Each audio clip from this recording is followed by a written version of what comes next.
রাধে রাধে বন্ধুরা, আজকে তৈরি করেছি ভেজ রোল। তো এত সুন্দর একটা রেসিপি দেখার জন্য প্রথমেই চলে যেতে হবে রেসিপির শুরুতে।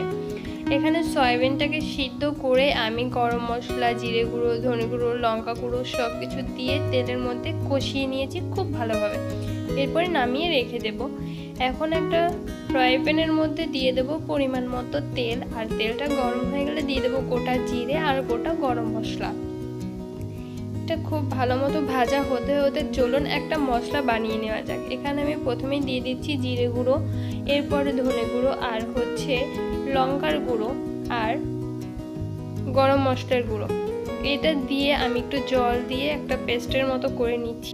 এবারে জিরাটা ভাজা হয়ে গেছে আর এর মধ্যে গোলানো মশলাটা দিয়ে দিচ্ছি। একটু নাড়াচাড়া করে নিয়ে আমি বাটিটা ধুয়ে জল দিয়ে দিচ্ছি।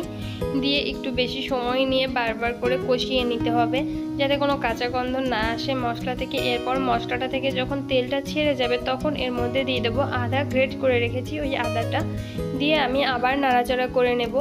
এরপরে হলুদ দিয়ে জল দিয়ে দেবো, জল দিয়ে আমি কষাতে থাকবো সুন্দর করে। এরপরে এর মধ্যে দিয়ে দেবো পরিমাণ মতো লবণ, আর লবণটা একটু কম কমই দেবেন কারণ এরপরে রুটির মধ্যেও লবণ থাকবে, এটা যেহেতু পুরের। এরপরে এই আলুগুলো কেটে রেখেছি, মশলা থেকে তেলটা ছেড়ে আসলে তখন এই আলুগুলো দিয়ে দিচ্ছি। আর দিয়ে দেওয়া হয়ে গেলে খুব ভালো মতো কষিয়ে নেব। আর কষিয়ে নেওয়া হয়ে গেলে এর মধ্যে দিয়ে দেবো পরিমাণ মতো জল, আর জলটা একটু কম দেবেন যাতে শুধু আলুটা সিদ্ধ হয় আর জলটাও শুকিয়ে যায়। এই যে দেখুন কি সুন্দর আলুটা কিন্তু সিদ্ধ হয়ে গেছে, এখন শুধু জলটা শুকিয়ে যাওয়ার পালা। আর যখন জলটা শুকিয়ে যাবে ঠিক এইরকম তখন এই সয়াবিনগুলো যে কষিয়ে রেখেছিলাম ওই সয়াবিনগুলো দিয়ে দিয়েছি, দিয়ে খুব ভালো মতো মিশিয়ে নেব। মিশিয়ে নিয়ে এটাকে নামিয়ে ফেলবো। এরপরে চলুন ময়দাটা মেখে নিই। প্রথমেই আমি লবণ দিয়ে খুব ভালো মতো ময়দাটার সাথে মিশিয়ে নিয়েছি। এখন এর মধ্যে দিয়ে দেবো সাদা তেল, দিয়ে আমি ভালোভাবে মাখিয়ে নেব। আর দেখুন যখন এইরকম দলা পাকিয়ে যাবে হাতের মধ্যে তখন বুঝতে হবে যে খুব সুন্দর করে তেলটা মেশানো হয়ে গেছে। এরপরে গরম জল দিয়ে মেখে নেব।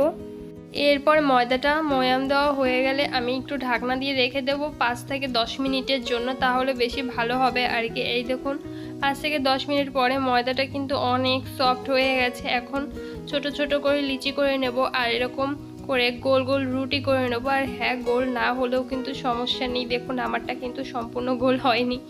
এখন যে পুরটা করে রেখেছিলাম ওটা রুটির এক সাইডে দিয়ে দেব, আর চারিপাশে জল লাগিয়ে খুব সুন্দর করে গোল গোল করে ঘুরিয়ে রোল করে নেব। আর দুইটা পাশ চাপ দিয়ে আটকে দেবো যাতে পুরটা না বের হয়ে যায়। এরপর কড়াইয়ের মধ্যে দিয়ে দিয়েছি তেল। আর হ্যাঁ, এটা কিন্তু অনেক তেলে ভাজতে হয়, কিন্তু আমার অত তেল পছন্দ না, যে কারণে আমি অল্প তেল দিয়ে ভেজেছি।